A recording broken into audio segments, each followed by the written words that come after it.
que sucedía en el primer siglo de la era cristiana era terrible. A los cristianos los echaban a los leones, a los cristianos los crucificaban y los encendían como antorcha. Uno fue Nerón, que los encendía, los crucificaba como antorcha para que le alumbraran las viñas. Mire eso. Y todos los seguidores de Jesús, todos los discípulos, todos murieron, con excepción de Juan, que murió a la edad de 101 años. Y por poco y lo matan, porque antes de que lo desterraran a la isla de Patmos y tuviera la revelación del Apocalipsis de parte de Dios de lo que iba a pasar en esos tiempos, ya lo habían tirado a una tina de aceite hirviendo. Lo que pasa es que Dios lo preservó. Y como el emperador Domiciano, que era el emperador que estaba para aquel momento, como se asustó tanto, lo que hizo fue que lo desterró a la isla de Patmos. Mire lo que el diablo hace cuando interviene. Si estamos firmes, lo que va a hacer el pobre diablo es provocar que sigamos cumpliendo nuestro propósito por más de que se oponga. ¿Cuántos glorifican al Señor en esta hora? Pero vamos a hablar un poco sobre los sucesos actuales. Y yo quiero que usted me ayude a buscar en Mateo 24, 22. Mateo capítulo 24, versículo 22. Busca ahí la Biblia, ya mismo lo vamos a leer juntos, pero vámonos un poco al año 2010, un poquito para atrás. No tan lejos, pero sí hace casi 4 años, desde el comienzo del año, ¿verdad? Ya estamos a mediados del 2014. Ese año, el año 2010, conocido por científicos, probado por científicos, para que no dijeran que los evangélicos son los que se lo están inventando, probado por científicos y dicho por científicos que fue el año que más tembló en la tierra. Hubieron muchos temblores, hubo uno en Turquía terrible, 50 muertos. Hubo también un temblor de lo más significativo en Haití, donde la misma casa del presidente de Haití se cayó, él quedó en la calle y los que iban de misioneros a Haití, hermanos, ¿verdad? Que tienen ese llamado, llevaban allá al Ministerio Cristo Viene, ¿verdad? En algunos programas que ellos tenían allá lo que se llama pietaje, como videos caseros, en el cual se veían las terribles lesiones que esa gente tuvieron allá después del terremoto. Esa gente necesitaba, ¿verdad?, urgente ayuda médica, y entre Israel y otros países pues fueron allá a ayudarlos porque ellos pues no contaban con esos recursos. Ese fue un terremoto bien significativo ese año. Pero después de ese terremoto en Haití, sucede el más significativo terremoto del año 2010, y es en Chile.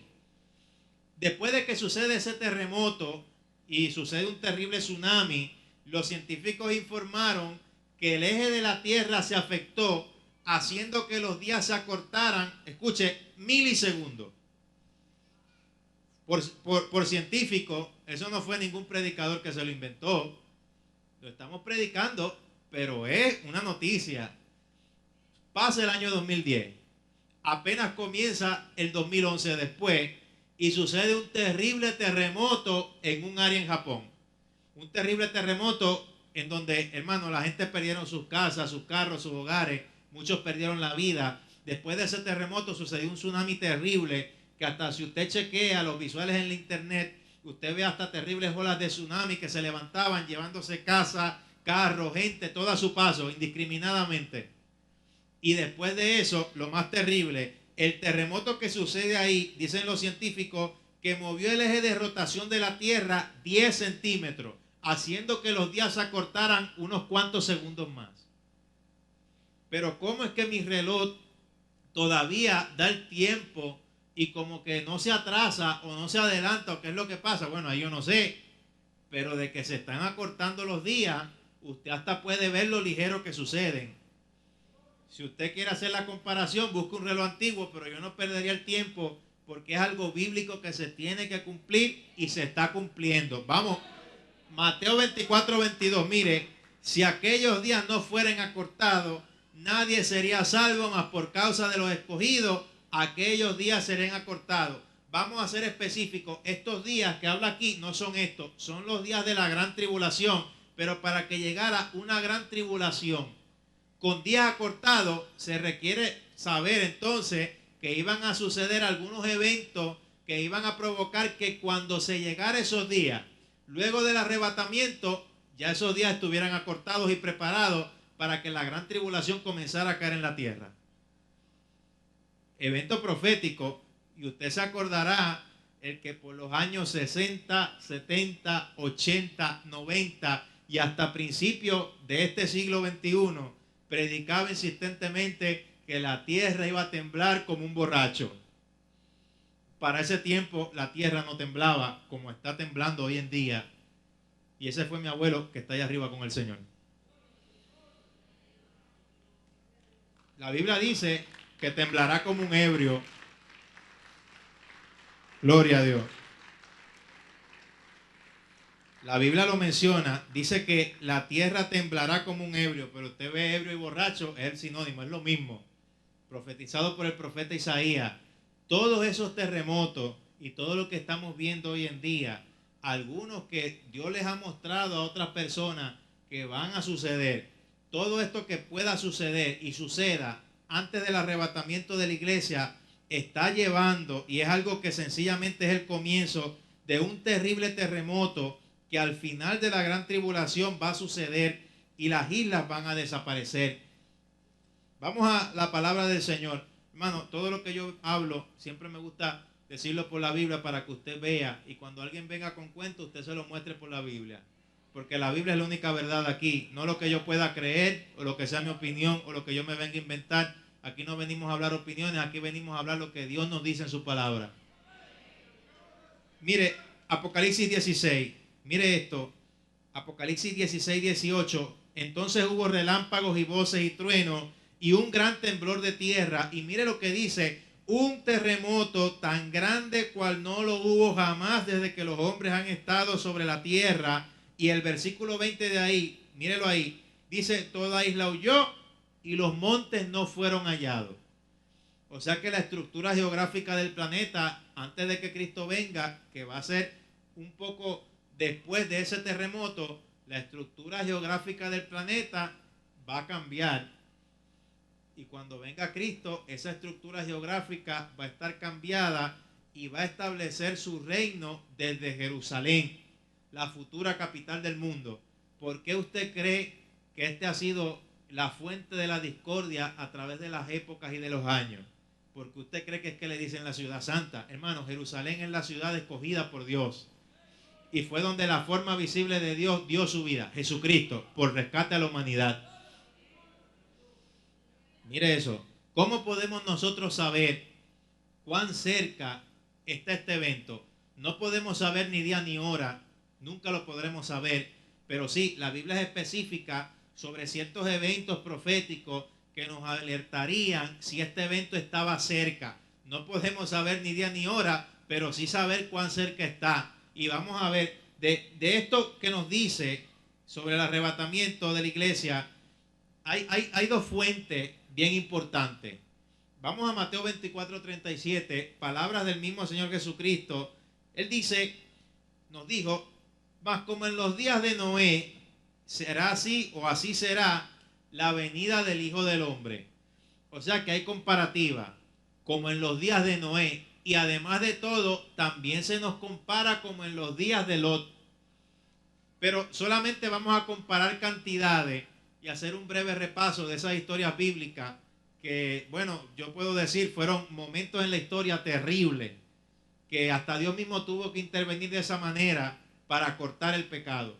En el caso de Lot, usted sabe que cuando en estas ciudades terribles de Sodoma y Gomorra, Dios había decidido destruir esas ciudades, no había ni tan solo una persona que agradara a Dios. Abraham intercedió, pero Abraham pudo saber bien claro cuál era la razón de Dios de destruir esas ciudades, y obviamente Abraham se preocupó por su familia, que en este caso era Lot. Cuando van esos dos ángeles, pues usted sabe en la historia bíblica que la casa fue rodeada, y la palabra es impactante cuando nos dice desde el más grande hasta el más chiquito. Y esas son ciudades gigantescas, eran ciudades gigantescas, que eso imagínense, y para ir a violar a los ángeles que estaban allí, que en ese momento estaban materializados con rostros masculinos, ellos querían romper la casa o la puerta de la casa de Lot para entrar. Y cuando Job les dijo que no, y hasta les ofreció a sus hijas, terrible, Estos ángeles hasta le dijeron, juzgará sobre nosotros, perdón, no los ángeles, los homosexuales le decían, juzgará sobre nosotros tú. El no juzgar, que vemos hoy en día tan común, cuando se da un mensaje y que la intención no es esa, sí se sabe que no se debe de juzgar, pero hay que saber aplicar bien el concepto, porque el que yo hable de que la Biblia dice que el pecado es pecado, eso no es que yo juzgue, eso es que la Biblia nos muestra un espejo. Mire eso. Los que comenzaron a usar eso, que nos dice en la Biblia, fueron la misma gente de Sodoma y Gomorra. Entonces, fueron heridos con ceguera por los mismos ángeles. Mire lo que es el campo espiritual y lo que es la opresión. Aún heridos por ceguera y sabiendo y conociendo que había algo espiritual, algo no normal allí, algo sobrenatural que los detuvo, entraron a la casa y empezaron a tocar a ver si los conseguían. O sea que la persona que está esclava de su pecado es títere de la potestad que lo domina. Y mire eso, comparado con el arrebatamiento, como en los días de Lot, se esperaba que se salvaran 4, porque los ángeles hasta se los llevaron arrastrados por las manos a los 4, a Lot, a sus 2 hijas y a su mujer. Arrastrados por las manos, y advirtieron que no miraran atrás cuando las ciudades fueran destruidas. La mujer de Lot miró para atrás, tipo de los que se quedan, y se volvió una estatua de sal, tipo de lo que no permanece. O sea que si usted está tan enamorado de las cosas de aquí abajo, con las cosas de aquí abajo, no lo dude, usted se va a quedar. Y hoy en día vemos tan repetido este mensaje, hermano. La palabra dice bien claro que busquemos de Dios primeramente, lo demás será añadido. Es verdad que Dios quiere que estudiemos, Dios quiere bendecirnos, Dios quiere prosperarnos, pero la prosperidad no es solo dinero. La primera prosperidad que nosotros necesitamos es la espiritual, porque nuestro seguro está allá arriba por la eternidad. ¿Cuántos pueden levantar su mano y adorar a Dios en esta noche? Decirle, te alabo Dios, te adoro Dios. El seguro de vida eterna es allá arriba y eso es lo principal. Lo que pasa es que como seres humanos muchas veces nos enfocamos en lo de aquí abajo, en lo que estamos viviendo ahora, y después lo que viene nos agarra por sorpresa. Así somos los seres humanos, lamentablemente, pero Dios ha prometido estar con nosotros y si le somos fiel, Él va a pelear y a dar la cara por nosotros y a darnos la fuerza y ayudarnos. O sea que el que quiere tanto lo material, no se preocupe que aquí se va a quedar con todo, porque parece que hay gente dentro de la iglesia que se ha olvidado de que este aquí no es nuestro destino final. Y a nosotros nos espera algo más grande, un cuerpo glorificado, un cuerpo de gloria, un cuerpo inmortal e incorruptible, como el que tuvo Jesucristo cuando resucitó y el que tiene ahora mismo. ¿Cuántos quieren ese cuerpo? Dígale, Señor, yo estoy esperando eso. Yo quiero ese cuerpo de gloria. Yo quiero eso para mí, Señor. Ese es el regalo más grande que Dios nos ha dado. Mire eso, algo bien importante allí. En el arrebatamiento se nos habla sobre un cumplimiento profético bien importante. Acompáñenme a leer, o busca ahí nuevamente en el texto bíblico, ¿verdad? Que leímos ahí en Primera de Corintios. Se nos dice que no todos dormiremos, pero todos seremos transformados. ¿Qué es lo que quiere decir que no todos dormiremos, pero que todos seremos transformados? En una ocasión, en la historia bíblica, de lo que nos narra la historia bíblica, Jesucristo, cuando fue a sanar una niña, cuando él llegó le dijeron, maestro, ya es muy tarde, ya la niña ha muerto. Y él dijo, no, ella no está muerta, ella está dormida. Y se burlaban de él. Él viene y resucita a esa niña. Pero quiere decir aquí que entonces los que murieron,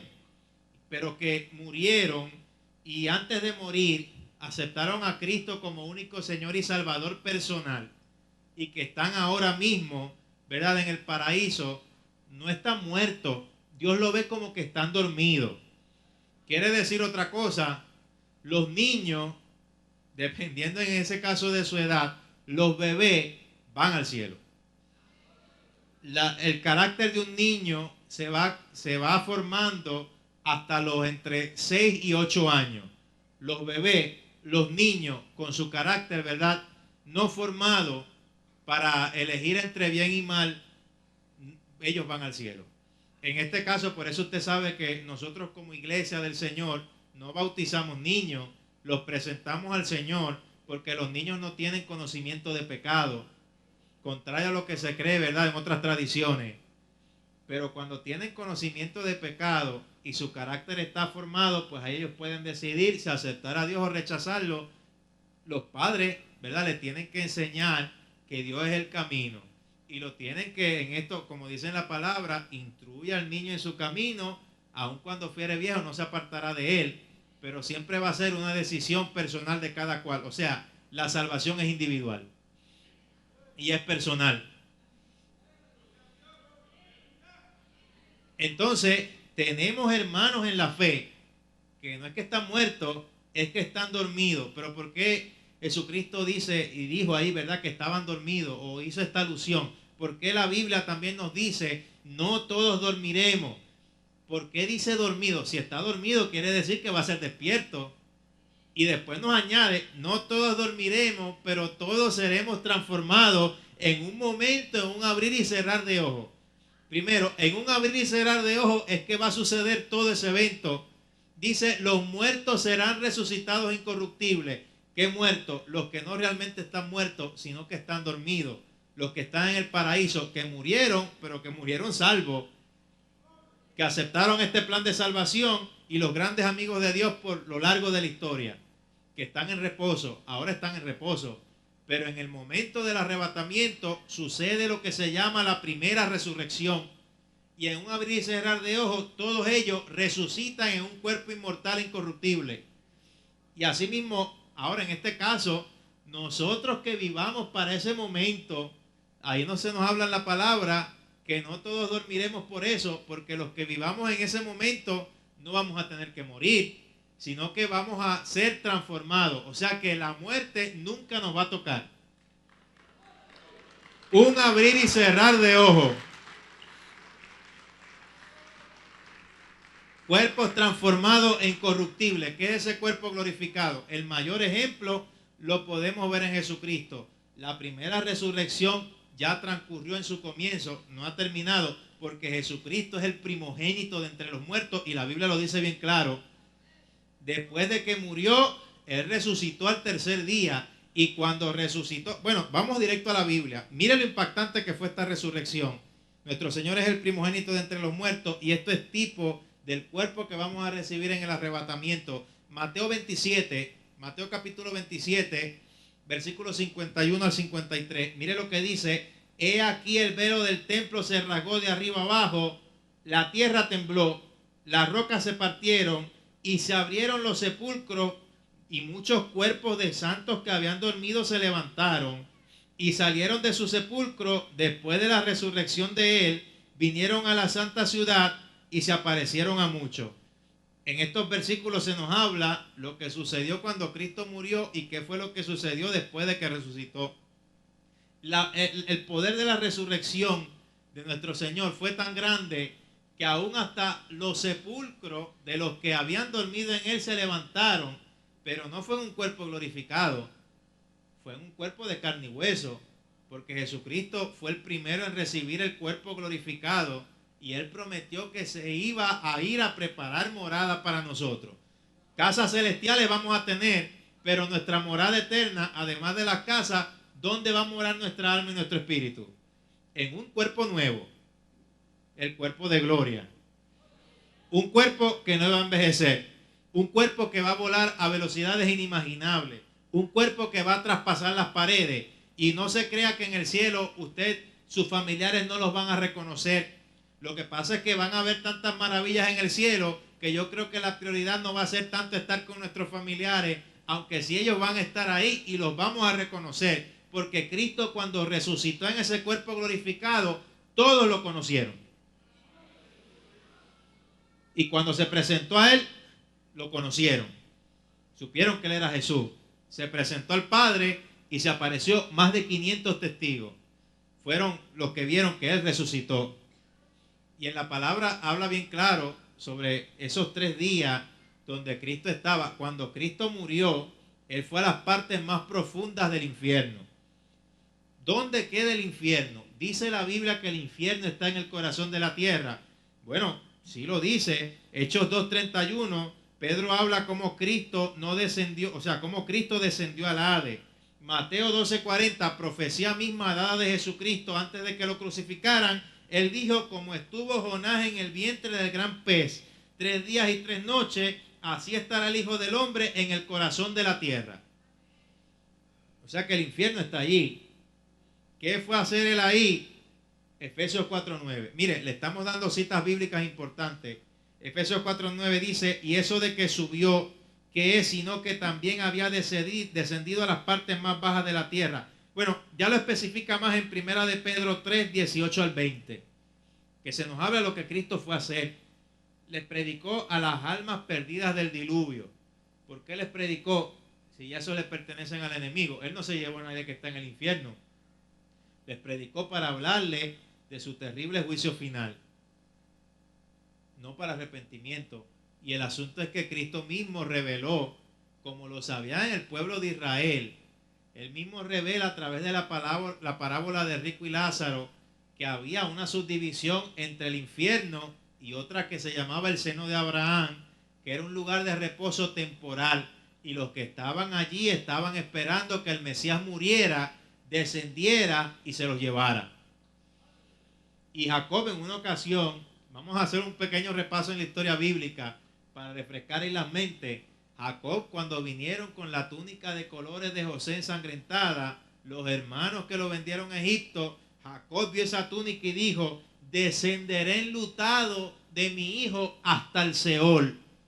Jacob no estaba diciendo, me voy para el infierno con luto. No, lo que pasa es que el Seol antes se conocía como la morada de los muertos, porque ahí abajo descendían al seno de Abraham los amigos de Dios, y al mismo infierno ahí van los enemigos de Dios. ¿Cuántos dicen amén? Y eso es una realidad. Los que están en el infierno no han sido juzgados. Inmediatamente la persona que muere en sus pecados desciende allí. Y ahí está esperando el terrible juicio de Dios. El infierno no es eterno, el infierno es temporal. Los que están en el infierno esperan un juicio terrible donde se les va a probar la culpabilidad con libros abiertos. ¿Por qué estuvieron allí? Y se les va a echar a un lugar de condenación que sea el eterno, que es el lago de fuego y azufre o Gehenna. En la palabra al infierno se conoce como Hades, porque para llevar, ¿verdad?, la palabra a los griegos se tenía que tomar un vocabulario que fuera entendible para ellos. Entonces la palabra Hades viene de el Señor de los infiernos y era más entendible para los griegos el saber, ¿verdad?, en esta ocasión lo que esperaba una vida sin aceptar a Cristo, una vida de tormento, porque el problema era que los griegos solo se fijaban en lo estético, en lo material. Los griegos no tenían conocimiento de lo espiritual ni creían en eso. Todo era lo estético y toda la vanidad. Imagínense lo que pasaba. Entonces, los días de Lot los compara la Biblia como estos días. En los días de Lot, de tantos miles que habían en esas ciudades, se salvaron 3. En los días de Noé, de todos los que habían de población mundial, se salvaron 8. ¿Qué es lo que le espera a la humanidad? La misma Biblia habla de que el infierno se ensanchará en aquellos días. O sea que van a ser días terribles sobre la faz de la tierra. Que vienen, y días como estos no los hubo ni los habrá de la gran tribulación que viene. Pero en los días de Noé, sabiendo que está cerca esto que estamos viendo, hay ciertos puntos que vemos, ¿verdad?, que en este caso nos revelan que el tiempo está cerca. Bueno, imagínense, solo basta con decir las leyes que están aprobando hoy en día. O sea que ahora a lo bueno le llaman malo y a lo malo le llaman bueno. Usted viene, hermano, hasta el más mínimo mensaje, usted va a encontrar la oposición que hay hoy en día para que la verdad no se predique, ni aún en la internet. Hay gente que se meten hasta en la internet a hacer daño para que el mensaje no llegue. Yo escuchaba, leí también sobre un testimonio de un misionero. Él se había puesto a repartir tratados antes de que comenzara una campaña. Esto fue entre la frontera en Brasil y otro país. Y él cuenta que cuando estuvo repartiendo tratados en Brasil, que él notó que la gente, ¿verdad?, le aceptaban los tratados con cariño y que pues la gente estaba como que un poquito más ahí como que más afectuosa y disponible a escuchar la palabra y a venir a la actividad. Entonces él cruza a la frontera porque el lugar donde se iba a hacer la campaña estaba entre frontera y Brasil y otro país. Y él cuando cruza al otro país, pues cuando él reparte los tratados, casi todo el mundo que le venía a él personalmente a dar un tratado, o se lo rompía, o le decían malas palabras, o bueno, un sinnúmero de cosas. Y entonces cuando él regresa a la frontera con Brasil, él ve a una persona que en el otro lado de la frontera del otro país había hecho lo mismo, de romperle el tratado, y de parte de Dios y con miedo, ¿verdad? De ese temor, insistió en darle un tratado y con mucha amabilidad, y la persona se lo recibió. Y él dijo, pero ¿qué es lo que está pasando aquí? Aquí hay algo raro, yo me voy a poner a orar y me voy a poner a averiguar qué es lo que pasa aquí. Y resulta que cuando averiguó, los de este lado de Brasil oraron y ayunaron para la campaña. Los del otro lado, cuerdas de vago, no hicieron nada. Ahí como que estamos viendo algo. Hay que ponerse a trabajar. Hermano, esto no es para ofender a nadie, pero el evangelio no es pararme en un altar a decir 2 o 3 cosas que me invente en el momento, sin orar ni ayunar y solo para lucirme. Eso no es así. Aquí se requiere preparación y se requiere disciplina. Y si vamos a ser como Jesucristo, eso está ahí presente. ¿Cuántos pueden alabar a Dios en esta hora? Mire eso. Anhelo por lo material y lo carnal. Esa es una de las cosas que vemos como en el día de Noé.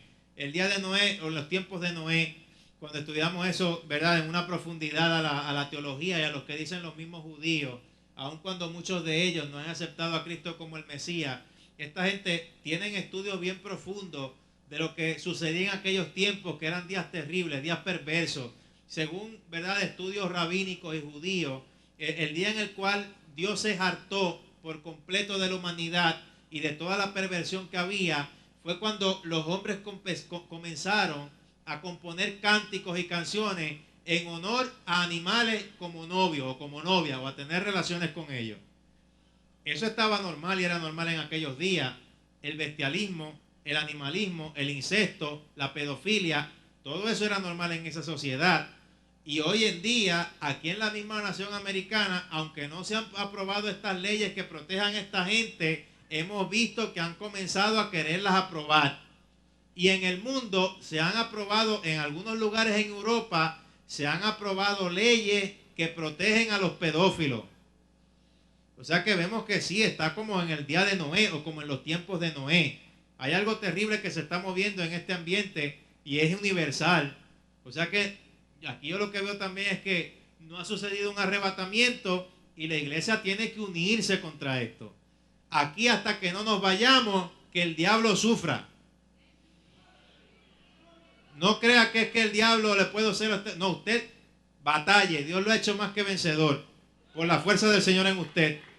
No nos hemos ido todavía. Aún estamos aquí. Anhelo por lo material y lo carnal. Esto hasta en las mismas iglesias. La gente siempre está pendiente de metas en algunos lugares. Pendiente de metas, pendiente de lo que vaya a recibir, pendiente de lo que yo vaya a tener, más de lo que cómo estoy espiritualmente y cómo estoy ayudando a la gente a encaminarlos al camino de Dios a través de la palabra. Violencia y crímenes. Hermano, no me diga usted que esto no va en aumento, porque en las noticias lo podemos ver y eso es lo que las noticias informan, que será lo que no.